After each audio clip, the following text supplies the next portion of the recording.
لله وحده والصلاة والسلام على من لا نبي بعده. أعوذ بالله من الشيطان الرجيم. تنزل الملائكة والروح فيها بإذن ربهم من كل أمر سلام هي حتى مطلع الفجر.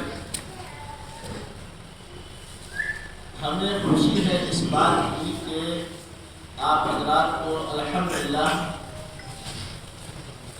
شب قدر سے متعلق اتنی تو جانکاری ہے کہ اللہ تعالیٰ نے شب قدر کو 1000 مہینوں کی عبادت سے بھی بہتر بنایا ہے، یعنی ناممکن کو ممکن کر دیا ہے۔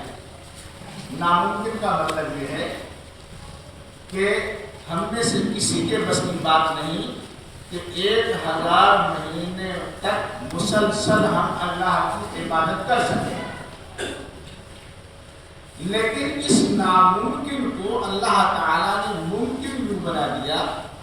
یہ صرف اس کا کرم اور احسان کہ اگر آپ لیلۃ القدر میں عبادت کر لیتے ہیں تو پھر آپ کو ہم وہ اجر عطا فرمائیں گے، وہ بدلہ دیں گے جس بدلے کے پانے کی لاکھ کوشش کے باوجود بھی آپ نہیں پا سکتے، اور آپ نہ اس کی کوشش کر سکتے ہیں اس کی۔ تو شب قدر اتنا تو آپ کو معلوم ہو گیا کہ 1000 مہینوں کی عبادت سے بہتر ہے۔ دوسری اہم بات جس کے آپ زیادہ متلاشی رہتے ہیں اور جو آپ کے ذہن میں حاضر نہیں رہتی، وہ سننے سے متعلق ہے اور وہ یاد رکھنے سے متعلق ہے، تبھی اس شب قدر کی آپ کو اہمیت کا اندازہ بھی ہوگا۔ دوسری بات یہ ہے جو میں نے آیت کریمہ پڑھی ہے، تنزل الملائکۃ والروح فیہا بإذن ربہم من کل امر، کہ شب قدر کی بطور خاص خاصیت یہ ہے کہ اللہ تعالیٰ کے حکم سے اس رات میں فرشتوں کا نزول ہوتا ہے، اور بطور خاص حضرت جبرائیل علیہ السلام بھی آتے ہیں، نازل ہوتے ہیں زمین پر۔ کیا کس مقصد کے تحت؟ من کل امر، ہر ایک معاملہ جتنا بھی جو کچھ ہونا ہے اس کائنات میں وہ اللہ کے حکم سے انجام پائے گا۔ تو اللہ تعالیٰ کو آئندہ اگلے سال تک کتنا کیا کچھ کرنا ہے اس روئے زمین پر اپنے بندوں اور اپنی مخلوقات سے متعلق، وہ تمام امور وہاں دنیا میں اب نافذ کر کے گویا کہ بانٹ کر جاتے ہیں۔ ان تمام امور میں بطور خاص ہم اور آپ، یعنی انسان پہلے آپ اور جنات پہلے بطور خاص، جن کا حساب و کتاب ہونا ہے، اللہ کے یہاں حاضر ہونا ہے، یا ہم اور آپ زیادہ اس بات کے متلاشی رہتے ہیں کہ ہماری قسمت اور ہمارے بارے میں کیا کچھ ہونا ہے وہ پتہ لگ جائے۔ یہ ہے اہم بات۔ اگر یہ ذہن میں آپ کے رہے تو اس شب قدر کی فضیلت پھر حقیقت میں آپ کو سمجھ آئے گی۔ یعنی تقدیر سے متعلق انسان کے تمام فیصلے ہوتے ہیں اگلے سال تک۔ تقدیر میں اچھی بھی ہوتی ہے تقدیر اور بری بھی ہوتی ہے، اور فیصلے اللہ تعالیٰ کی طرف سے دیکھیے برائی کے بھی ہوتے ہیں اور اچھائی کے بھی ہوتے ہیں۔ یہ بات آپ یاد رکھیں بطور خاص کہ دعا سے تقدیریں بدلا کرتی ہیں۔ لا يرد القدر الا الدعاء، دعا کے علاوہ تقدیر کو کوئی اور چیز نہیں بدلتی، تبدیل نہیں کر سکتی۔ دعا ہی ایک ایسی چیز ہے اللہ تعالیٰ سے جو انسان کی تقدیر بدلوا دیتی ہے۔ اور اس رات میں اللہ تعالیٰ نے رسول اکرم صلی اللہ علیہ وسلم نے بطور خاص اپنے رب سے مانگنے ہی کا حکم فرمایا ہے، اتنا زیادہ کہ آپ ان راتوں میں یا اس آخری عشرے میں تو تمام راتوں اور پورے عشرے تک اللہ تعالیٰ سے اپنے لیے مسجد کا ایک گوشہ پکڑ لیتے تھے جسے اعتکاف کرنا کہتے ہیں، وہ چیز اپنے رب سے مانگتے جو آپ کو مانگنا ہوتا ہے۔ یہی چیز تو میں آپ کو سمجھانا چاہ رہا ہوں کہ یہ آپ سمجھیے کہ تقدیر اگر آپ اپنے رب سے اپنی بنوانا چاہتے ہیں کیسی وہ آپ جانیے، دنیا کے بھی اعتبار سے اور آخرت کے بھی اعتبار سے یاد رکھنا دونوں باتیں۔ ہم تمام گنہگار اپنے گناہوں کی بخشش کرتے رہیں، کرواتے رہیں، اللہ تعالیٰ سے مانگتے رہیں پوری زندگی بھر، تو اتنا زیادہ ہم نہیں مانگ سکیں گے جتنا کہ اس رات میں اگر مانگ لی گئی اپنے گناہوں کی بخشش تو اللہ تعالیٰ یقیناً قیامت کے دن ہمیں بخش دے گا، کیونکہ اس نے اپنے گناہوں کی بخشش مانگ لی تھی اور 1000 مہینوں سے زیادہ گناہ بڑھا کر کے اس کا اجر کر دیا جائے گا۔ اس لیے تقدیر کو بدلوانے کہہ لیں آپ، یا اپنی تقدیر کا فیصلہ اللہ تعالیٰ سے کروانے کے لیے اس نے یہ چانس دیا، یہ موقع دیا، اس کا بہت بڑا کرم اور احسان، اور یہ چیز آپ ان کے ذہنوں سے بھولی رہتی ہے۔ بس اتنا یاد رہتا ہے کہ ہاں 1000 مہینوں کی عبادت سے بہتر ہے، شب قدر 1000 مہینوں کی عبادت سے بہتر ہے۔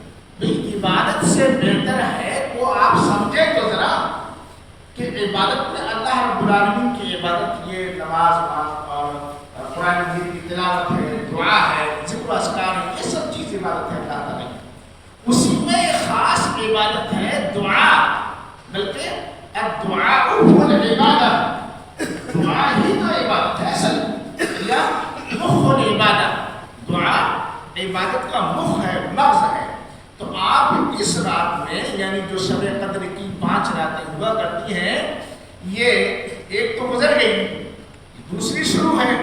یہ ٹارگیٹ رکھیے کہ مجھے ان راتوں میں اپنے رب سے چاہے رات بھر مانگنا پڑے، اپنی قدر اپنی تقدیر اپنے رب سے لکھوانی ہے اور وہ مانگنا ہے۔ دیکھیے میں پھر آپ سے کہہ رہا ہوں، اللہ تعالیٰ اس دنیا میں فیصلے کے اعتبار سے برائیوں کے بھی فیصلے نازل فرمائے گا، اس دنیا میں فیصلے کرنے کے اعتبار سے اچھائیوں کے خیر کے بھی فیصلے نازل فرمائے گا، فیصلے کو اللہ تعالیٰ کرے گا۔ لیکن چانس آپ کو دے دیا گیا ہے امت محمد صلی اللہ علیہ وسلم کو بطور خاص کہ آپ ذرا سمجھو کہ یہ کتنی اہمیت والی چیز ہم آپ کو دے رہے ہیں کہ ہماری طرف سے جو ہوگا تو ہوگا، لیکن کون ہے بندہ وہ جو اپنے آپ اپنی تقدیر کا فیصلہ اپنے ہاتھوں سے لکھ لے، کروا لے، اور کتنے شوق اور کتنے جذبے سے وہ اس رات میں ہماری بات کر لے اور صرف حق سے مانگے، کیونکہ اس کو یہ یاد ہونا چاہیے کہ تقدیر بناتا کون ہے؟ جو بعد میں پورے سال آپ لوگ کرتے نا، کیا کریں تقدیر میں یہ لکھا ہوا تھا، ایسا ہونا ہی تھا، ایسا یہ تھا، ایسا وہ تھا، بہت زیادہ آپ لوگ پھر اپنی تقدیر کو لے کر کے پریشان بھی رہتے ہیں یا کوستے رہتے ہیں، جب چانس ملتا ہے تو کیوں سوئے پڑے رہتے ہیں۔ اس لیے تنزل الملائکۃ والروح فیہا بإذن ربہم من کل امر، فرشتوں کو ویسے بھیجنے کی اس کو کیا ضرورت ہے؟ اتنے زیادہ فرشتوں کا نزول اس دنیا میں ہوتا ہے کہ وہ میرے بندوں کو جا کر دیکھو تو کہ وہ آج مانگ کیا رہے ہیں، وہ سوال کیا کر رہے ہیں، وہ کہہ کیا رہے ہیں، ان کی چاہت کیا ہے۔ بالکل ایسے سمجھ لیجیے کہ جیسے کوئی شخص حج میں اگر جاتا ہے، حج کرنے جاتا ہے تو عرفات میں کھڑے ہو کر وہ اپنے رب سے جو چاہے دعائیں کر لیتا ہے اور اللہ تعالیٰ سب ان کو عطا فرماتا ہے۔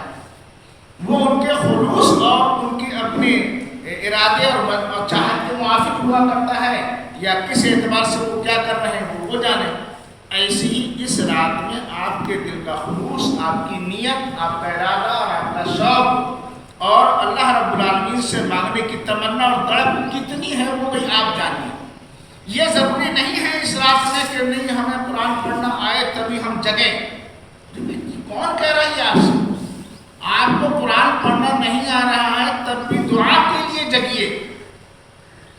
میں نے کل آپ کو پرسوں بتلایا تھا قرآن پڑھنا نہیں آ رہا ہے تو صرف سن لیجیے، آپ اس کو جتنا چاہیں اس کو سنیے، اس کے بعد اپنے رب سے دعا کیجیے اور جو چاہیں دعا کیجیے۔ یہ اللہ تعالیٰ نے آپ کو اس لیے رات عطا فرمائی ہے کہ میرے بندے اپنے آپ اپنے لیے مجھ سے جو چاہیں خیر مانگ لیں۔ تنزل الملائکۃ والروح فیہا بإذن ربہم من کل امر۔ اور پھر بڑی بات تو دیکھیں کتنا بڑا انعام آگے اور کیا کہا تعالیٰ نے، سلام،